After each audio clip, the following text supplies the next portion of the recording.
I just felt like this idea drop into my head as I was worshipping. You're going to go to Russia with that person leading worship on the stage.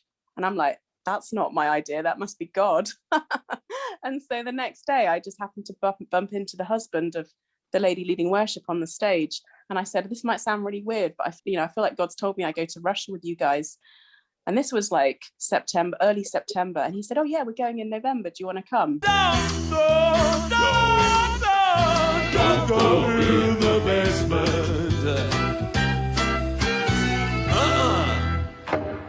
Listening to the Basement Years podcast with me, Simon Tuck, and Colin Piper. Colin, what have you been doing? It's been the Euros.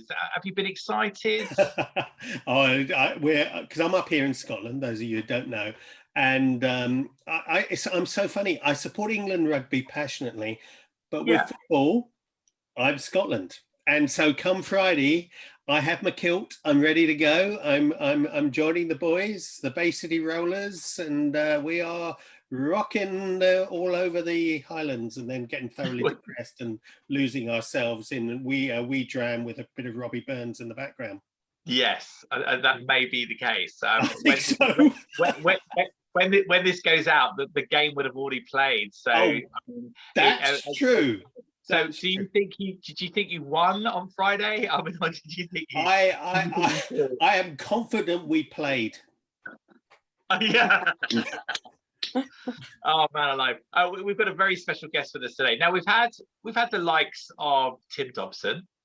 We've had like Tiff and his box. We've had Dave Luck and his stories. But I thought it'd be really good to talk to someone, Colin, who was like a user of the stuff that we provided. Not like a drug.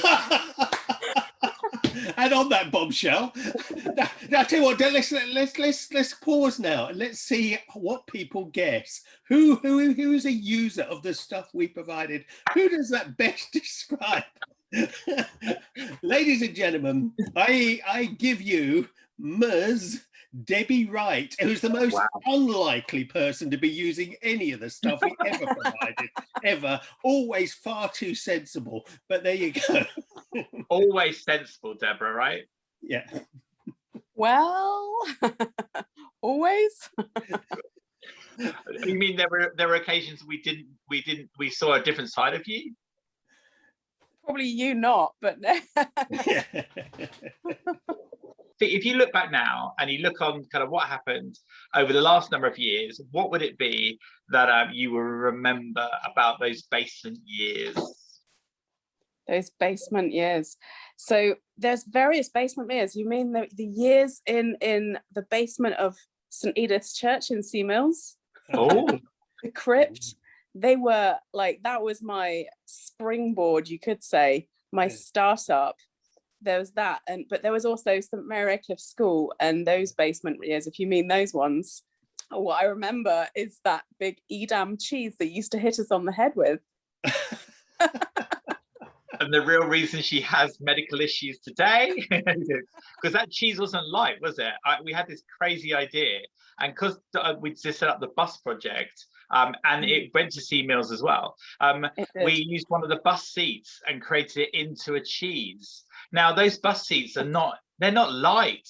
They are packed foam, and when you whop someone on the head with that big cheese, it was a bit of a head, right? Well, you know what it did to me. You know. No. Well, is this a lawsuit coming? Because I was going to say there's a statute of limitations. We can't be held responsible for anything that happened more than 12 years ago. You know what I believe to say. Well, you know, Gary Chapman has 5 languages of love. Yes. He missed one out. Cheese. Okay. Cheese. Oh, so you've fallen in love with cheese. Exactly. Okay. Well, that is highly permissible. Do you know, I've forgotten all about the Big Edam cheese until you mentioned it. It's sort of it's suddenly all coming back to me now. I think it originated on the Sidmouth camp actually in 1991. Oh, Sidmouth. Yeah, I was there. Sid's.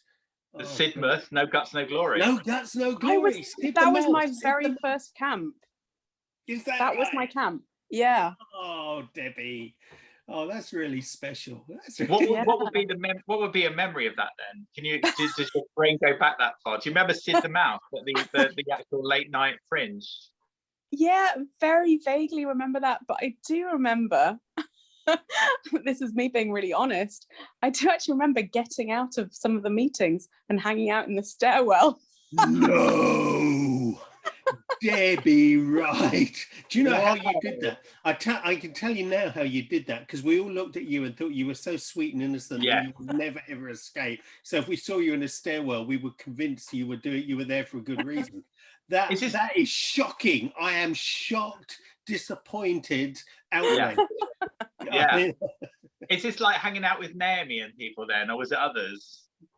Do you know, I was hanging out with Emma Irwin, and she was she went to Portway School, and we were also part of the Underground, which is the St Edith Seamills church, the youth service, and we went there together. We hung out. So Naomi, I think, came on a camp later. Okay. Although she's still a great friend, and I saw her last week even. It really is true that Debbie Wright was not this lovely kid that we all thought you were. I was. The dark side. The dark side of Debbie. But I did sometimes, if I fancied skipping something, I would.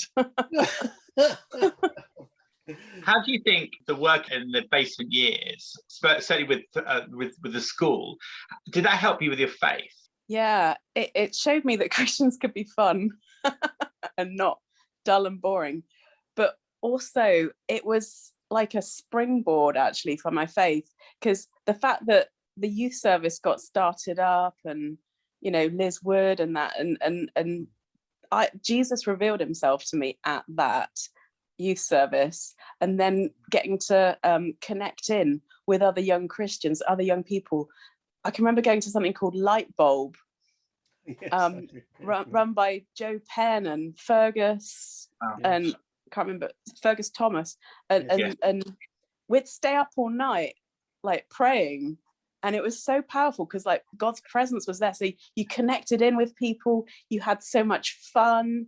Yeah, my faith just came alive. I thought I was a Christian. I'd go to church every Sunday from about when I was born, and I thought I was a Christian. But it wasn't until these events that like the George Muller Foundation put on that Jesus revealed himself to me, and I was like, oh, I need to. And because of my background, I knew, having been brought up in a church, I knew what I needed to do. So it was like my kickoff, my starting point. Actually, do you mind if I can dig a bit deeper there? I'm really, I'm thrilled, but I'm really interested to hear, when you say Jesus revealed himself, what did that look like? Can you give us a bit more detail of what you mean by that? Yeah, I think he, I can't remember whether it was like literally like a picture, or it was just this overwhelming sense, this is it. This is what the real meaning of life is about, and this is what I want to live for. And actually the fact that he has a purpose for us, and we're not just here on earth to be a blob, but he has something that we can engage with, get our teeth stuck into, and we've all got a reason to live, and we don't have to just die and just be really boring, but we there's real substance. So I can remember feeling like I was on a honeymoon after giving my life to Jesus. Feel like it was the most amazing 2 weeks after giving my life to Jesus. And it wasn't necessarily at church. It was just after. I was like, this is it. Simon, the reason I'm pushing on this is that obviously I'm still involved in all this stuff, and we're crying out. We're just crying out to see a revelation like that, because we recognize that anything short of that, it just doesn't last. There isn't that same impact upon our life. And this obviously, Debbie, because we come on to what you're doing now in a moment, but it obviously had it was absolutely transformational by the sound of it. It sounds amazing. Yeah, I think one of the main things actually was the worship. And I'd never seen people clap before in worship. But something really touched me deep. And worship just like it goes so deep. And it's really funny because back then, like, or not everyone, that would be too much to say everyone, but a lot of people were trying to start Christian bands. But it's almost like now lots of people just want to be in worship and just want to be like the next worship leader. And there's kind of been a shift from let's start a Christian band to, you know, you had like Heartbeat and then 65 dBA and all those and Delirious and stuff. And now you see everyone like they want to be the latest David playing his harp on a hillside, you know, they just want to be, I don't know, it's something like that. It feels like there's been a shift from the 80s into the 90s and beyond. You're listening to the Basement Years podcast. Let's talk more with Debbie next. Don't go to the basement. We're back with Debbie Wright. Yeah, Deborah from the old Muller days. Yes, down in the basement. And you were talking about worship there, which is really important. So whatever happened back in those days, whatever sparked that revelation that you spoke about, has actually had a knock-on effect to everything that you do today, right? Yeah, so I've been part of a movement called Burn 24/7, which is all about day and night worship and sparking, or just providing a resting place for God's presence, because people are hungry for him, for God, whether they know it or not. And when you do like 6 hours or more of non-stop worship, stuff happens, stuff shifts. So although I grew up in Bristol, when I was a teenager, actually, it might even been at one of your camps, I said to God, I want to be able to tell people about you in other languages. And so my life goal and dream was to become an evangelist and a missionary in France, because I was doing French in school. And I completely screwed up my French A-level. So all the universities said, sorry, your grades aren't good enough. And I was devastated. What on earth happened then? I mean, you didn't end up in France, obviously, you end up in Germany. So where did you come to that? Even though I'd been learning French for twice as long as I've been learning German, my grades were better at A-level in German than they were at French. And the university said, but your grades are good enough in German if you want to study German. I was devastated. And it was like this big door being slammed in my face, because I was like one of the best in the class. I was like really working to it. It's almost, you could say it was almost a supernatural door shutting. Yeah. Because it was so like, the school was really shocked. They paid for a remarking of everything, and the grade came back exactly the same. And so I ended up doing German, and then I ended up, because of that, having to spend more time in Germany just to kind of learn the language. And I can remember doing like a German exchange, and my exchange partner, her ancestor was Martin Luther. And then when I was studying like German and European studies, I lived with a family as well, and on the mother's side of this family, her ancestor was Count von Zinzendorf, who started the 100-year prayer meeting. And so I had all these crazy things that you can't set up. And that 100-year prayer meeting from however many centuries ago, they affected John and Charles Wesley and everything, but it started this missionary movement across the whole world. And so I've kind of dived into something that on the one hand I'm not sure of, but like it's totally God-led. Do you know what I get really excited about your story, Debbie, because it's the first time I've heard all this.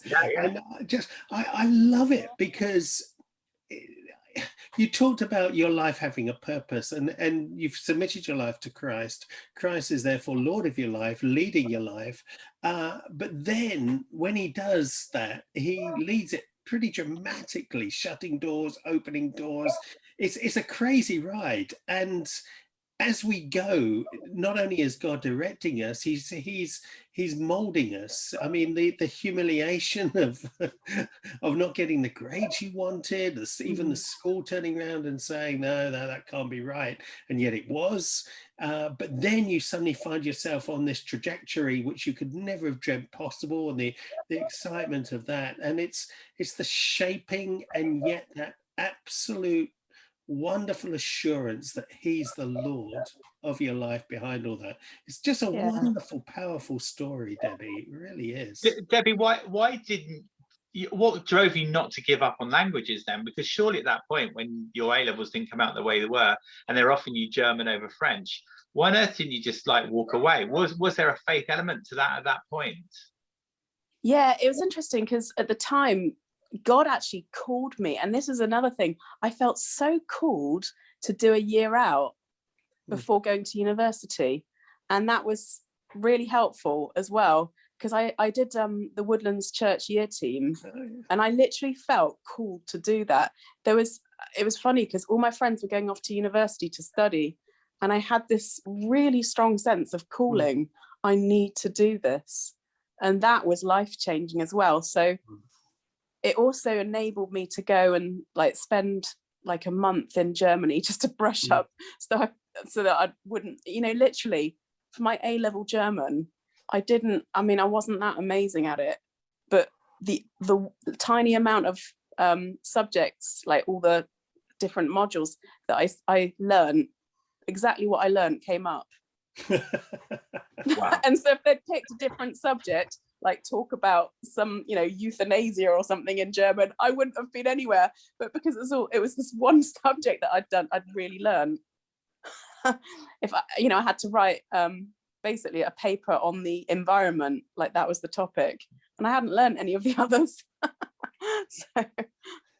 I love that. I absolutely love that. How has that had this relationship with God has grown to a point where you are today in Germany? What does faith look like in your life that's different today than it was back like 10 years ago? It's a bit wild and a bit crazy, and a lot of people would probably think I'm quite stupid.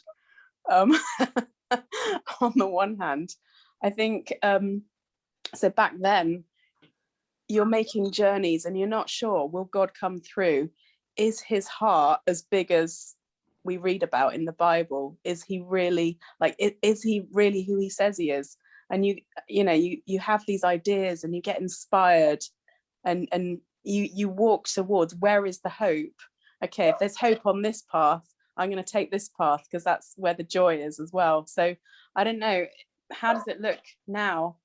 Basically, my faith journey and my faith life looks a little bit like more of an adventure or a dance, or sometimes you have these thoughts and ideas that are not your own. I was at Awakening Europe for one of their stadium events, evangelistic events in Riga a couple of years ago, and as we're just worshiping Jesus in this stadium, and I just felt like this idea drop into my head as I was worshiping. You're going to go to Russia with that person leading worship on the stage. And I'm like, that's not my idea. That must be God. And so the next day, I just happened to bump into the husband of the lady leading worship on the stage. And I said, this might sound really weird, but I feel like I should go to Russia. I feel like God's told me I go to Russia with you guys. And this was like early September. And he said, oh yeah, we're going in November. Do you want to come? And so so you just go on this journey. And so it's crazy because it was around the time of the poisonings as well. And so, the political friendliness between the UK and Russia wasn't that great, but yet God had me go there and connect with some people there. So if nothing else, I feel like he romanced my heart. I feel like he just wanted to give me a nice weekend away in some ways. Like, I had no idea what I was doing. I was praying and I was like, God, because I couldn't get into their hotel. And I just prayed, God, show me where. And I looked at this public transport map of Moscow, picked a place, had no idea, and find myself in the hipster capital of Moscow, you know, where all the coffee bars are and everything. It was amazing. And, you know, I felt like God just wants to give me a good time. But at the same time, I was like 20-minute walk from the Kremlin and from the Red Square and the St. Basil's Cathedral with those nice onion towers and things. And it was just, and then the guys from IHOP Moscow, which is International House of Prayer Moscow, I had no idea they followed me on Instagram. and they were like, "You're here, come and visit." And so I visited, and I had a great time just going and seeing them. And then they came to an event that I was helping to organize in the UK called Uprising Europe, or United Prayer for Europe, like in that summer. And it was just like crazy connections that God then made. Do you know what, Debbie? Because again, I'm working a lot at the moment, have been for years now, actually, looking at Europe, this next gen in Europe. How are we going to see a generation engage again with Jesus Christ, and what does the church need to look like? And I work with some of the top leaders across Europe, and it's fascinating that what we narrowed it down to prayer, worship, and community. I mean, and real being the context in which God could reveal himself like he has to you. And I've had a number of fairly depressing conversations, if I'm honest with you, but there's always been a light there, because we know of the communities that God is bringing together of young people like us. I'm still going to call you young because you're young. Yes. Hey, but a generation that actually is still prepared to live radically, believe radically, and hope and love radically. And this is just wonderful to hear. I mean, what does life look like? What does the average day look like in the life of Debbie Carris Wright? Well, I try, and I don't always manage this, but I try and keep my mornings like for God somehow in the flow. And then, I mean, I've normally got loads and loads of meetings as I've got kind of involved in stuff around Germany in particular, but also like Europe God's redefining it and saying it needs to be European level or European wide. And then there's various things like running like online worship school for some guys in Serbia, or before COVID, I was very much part of a gathering called the FAM, as in family, and we just gather Monday nights and mostly in my living room, and just no agenda, no planning, just eat, like everyone brings something to eat, and then at some point we start to worship. But with that, we don't even plan any songs or anything. There's nothing planned, and we just wait on the Holy Spirit to guide us and lead us. And you know, there have been times where he's said, okay, go to that place afterwards and go and worship in that area of Berlin, or or we end up just praying for someone, or you know, it's just kind of a bit of a mixture really. But that's been very life-giving and very kind of, I mean, many new songs kind of emerging, nothing that you'd hear in churches necessarily, but just people singing what's on their heart. And it's mainly like 17 to, I don't know, you could say 17 to 23-year-olds, or I don't know. I mean, I'm a bit older than that, so like pushing on for 40 plus, and but people don't. But like they're so hungry. People are so hungry for genuine. Yes. And if you can just love people and just say, hey, you're welcome, whoever you are, wherever you're at, it doesn't matter. And we're just going to lift Jesus up. Yeah. It can look, I mean, yeah, it can look kind of wild. I mean, obviously now with COVID, there's like many Zooms, but most of my millennial friends don't do Zoom because they've got it at uni or whatever. They just really aren't up for that. But people are more doing one-on-ones or just meeting in person. But most millennials are avoiding Zoom like the plague. I tried to get some to do some worship sets for the Burn. Like we've been doing online worship, quite a bit. Like, in fact, there's some crazy stories I can tell you about that. But getting some of the millennials to jump on was a bit of a barrier, I'd say. So last March, we had this crazy idea to do this 100-hour burn, like 100 hours of non-stop worship in Kosovo. And we were gonna, like, a whole bunch of us were just gonna fly into that country, and it's a 95% Muslim country, never been done before. And then one by one borders started closing. That would have been the end of March, but we switched the whole thing online, and it then catapulted and went boom in a way, and like, people just were so hungry. So so millennials in Germany or UK maybe struggle with doing too much online. Some of the guys in like Bulgaria, it just exploded. Like Albania, some people have just really been inspired and launched stuff into their own countries, and then done their own like countrywide non-stop worship thing. But I'm on the millennial side, by the way. I have 5, 6, 7 Zoom conversations a day, so tell me about Zoom. But Zoom's not going to save the world.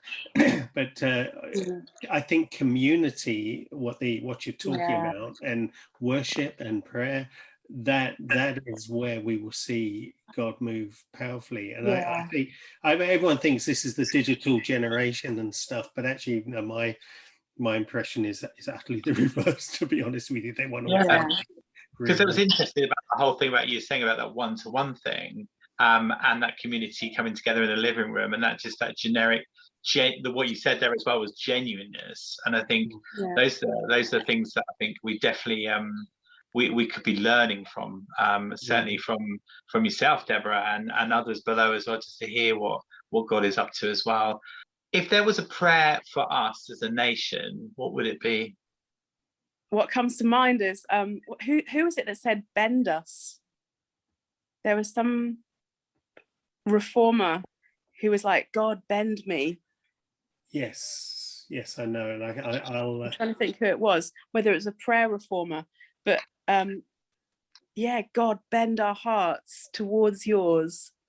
Because I think the thing with community worship and prayer and being genuine is that, like, it enables Jesus to meet our needs. Because where maybe we as humans, we try and meet each other's needs or help one another, and that's all good. But the minute Jesus is the one that's actually changing us and transforming us, if we bend our hearts towards His and just really connect with the fact that is the gospel, not like, hey, I've got this problem, oh, you'll be like that all of your life. No, actually the gospel is like, he can change you. And even if you still struggle with stuff, just to still go after Jesus, and he will keep renewing and changing. Evan Roberts, the leader of the Welsh Revival, Debbie, and it's a wonderful story, isn't it? That's what we need. We just need revival, don't we? We really, that's what we need, this nation. I mean, I'd love to ask you personally, how do you see, what's the next 10 years in your life? What are you hoping for? What are you dreaming for? What are you living for? That's such a good question. I think coming through COVID, it's been such a soul-searching time where various things have been cut off. Like, what are my dependencies? What are my, what did I try and go after and it didn't work or whatever? And I think I want to, for myself, just have such a purity of heart and goal and vision and stuff, to really fully be dangerous for God. And God's led me to places like Syria just over a year ago, where to help launch a house of prayer there.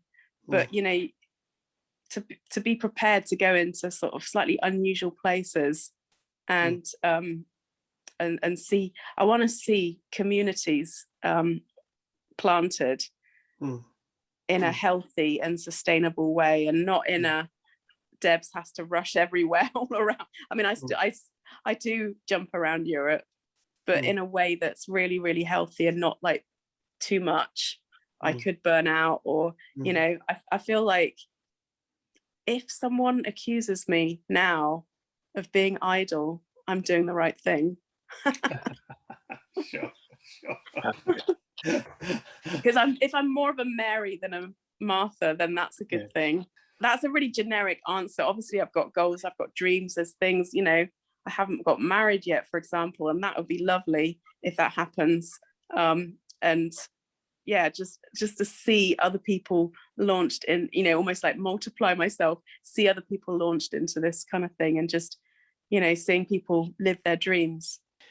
I don't know how you feel about this, Simon, but you would notice I've been fairly animated in this conversation, because it's just wonderful to have a conversation of such hope and such reality. I'm really, really inspired. I don't know how it's impacted you, Mr. Tuck. I've just been so encouraged, Debbie, over your life, what God has been doing. And you watch from afar because you're involved in like the 3D, and we did that kind of stuff in school, and genuinely, you never know how people are going to go on with God. Do you know what I mean? And we're going to talk to Liz Wood in a couple of weeks' time. You know, the impact that she's had on people's lives because of the discipleship and because of the growth and because of the want in people's lives has had a knock-on effect. And I think having those moments. Add Dawn to the mix as well there. Yes, and Dawn said she really enjoyed discipling you. In fact, she found your GCSE timetable so she could pray over it. She's got it in a scrapbook and everything. But see, there was just a moment she prayed because they wanted you to grow in Christ, and I'm just humbled, and I hear what God is saying, and that's what we long for as well. And I've seen throughout even my life that whole bend moment where God has been allowed me to bend, but not snap, but actually then mold me back. And I find that, Debbie, so encouraging. So and I hope that if you're listening now on the Basement Years podcast, you too are encouraged as well. We just want to continue to be encouraged, right, Colin, about seeing how people have grown, but also I love that your adventure with God. I love the fact you're still being adventurous with God, and I love the fact that you're just willing to give it a go, and just give it a go. And it's like that determination, but an understanding of who you are as well. I think it's amazing. Yes, thank you. Hey, I've got a song for you, you know, and it's one that you sang on one of the camps, Simon. It's just come to my mind. And it goes something like, oh, oh, oh, Scandinavia. A winning song. It sounds like something out of Eurovision, but around the world in 72. It was around the world in 72 hours or 36 hours, 72 minutes and 15 days. In fact, it was sung with Richard Hathaway. Yeah. Scandinavia. Okay, all that was really good until the thought of Richard Hathaway singing is now in my head. And that's what about their dancing? Is their dancing? That was it. That's what connected here. Debbie, look after yourself. Thank you so much for being a part of the Basement Years podcast. Thank you so much for having me. Don't go.